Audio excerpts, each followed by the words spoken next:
एक गांव में प्रेम लता और श्यामलाल नाम के दंपति रहते थे और उनका एक बेटा रमेश था। श्यामलाल की कमाई से घर भी मुश्किल से चल पाता था। रमेश पढ़ाई में बहुत होशियार था। वो स्कूल में हमेशा अव्वल आता था। लेकिन पिता की आर्थिक परिस्थिति के कारण रमेश को स्कूल छोड़ना पड़ा। श्यामलाल भी रमेश की पढ़ाई छूटने के कारण दुखी थे। मैं कितना बदकिस्मत हूँ, अपने बेटे को पढ़ा भी नहीं सकता। हे भगवान, ये कैसा दुर्भाग्य है।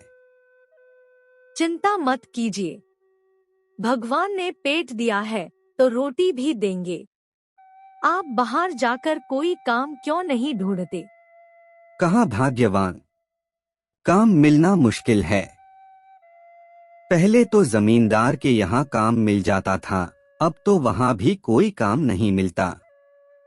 रमेश की पढ़ाई का क्या होगा?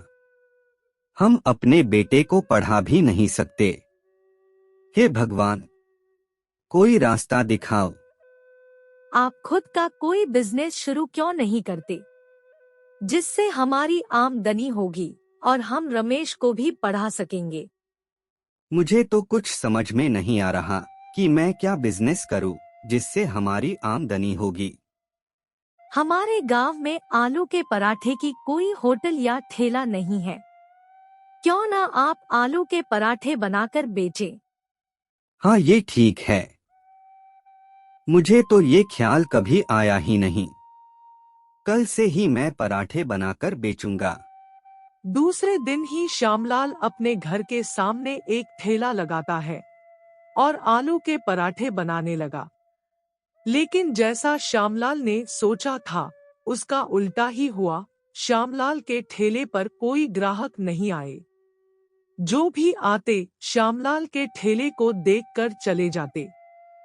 मैंने तो सोचा था कि सभी मेरे बनाए आलू के पराठे खाने आएंगे, लेकिन यहाँ तो कोई नहीं आ रहा। ऐसे ही काफी दिन बीत गए, लेकिन श्यामलाल के ठेले पर ग्राहकों की कमी ही थी। एक दिन एक महात्मा श्यामलाल के ठेले पर आए।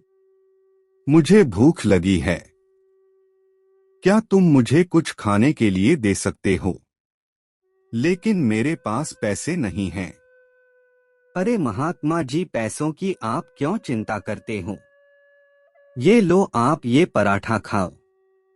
महात्मा ने पराठा खाया और श्यामलाल के ठेले को देखने लगे। महात्मा को समझ में आ गया था कि श्यामलाल की अच्छी आमदनी नहीं हो रही थी, जिससे श्यामलाल चिंतित दिखाई दे रहा था। क्या हुआ श्यामलाल, तुम इतने चिंतित क्यों दिखाई दे रहे हो? क्या बताऊं महात्मा जी, मेरा धंधा नहीं चल रहा, जिससे मेरे परिवार का गुजारा भी नहीं हो रहा। तुम्हारा धंधा नहीं चल रहा, फिर भी तुमने बिना पैसों के मुझे खाना खिलाया। मैं तुमसे प्रसन्न हूँ। ये लो, ये एक खास तरह का मसाला है। इसे तुम पराठे के मसाले में डालना और फिर देखना चमत्कार। इतना कहकर महात्मा वहां से चले गए। श्यामलाल ने महात्मा जी का दिया हुआ मसाला पराठे के मसाले में मिलाया और पराठे बनाए। उन पराठों की खुशबू चारों ओर फैल गई और सभी लोग मंत्र मुक्त होकर श्यामलाल के ठेले की ओर खींचे चले आए। देखते ही देखते श्यामलाल के ठेले पर ग्राहकों की भीड़ उमड़ पड़ी और सभी लोग श्यामलाल के बनाए पराठों की तारीफ करने लगे। अब श्यामलाल का बिजनेस जोरों से चल रहा था, जिससे श्यामलाल की अच्छी कमाई होने लगी।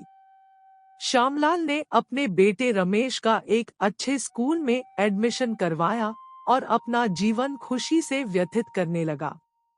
अपना स्वभाव शीतल रखो और जरूरतमंदों की हमेशा सहायता करो। क्या पता किसकी दुआओं से किस्मत का दरवाजा खुल जाए। अगर वीडियो अच्छा लगा तो वीडियो को लाइक और चैनल को सब्सक्राइब जरूर करें।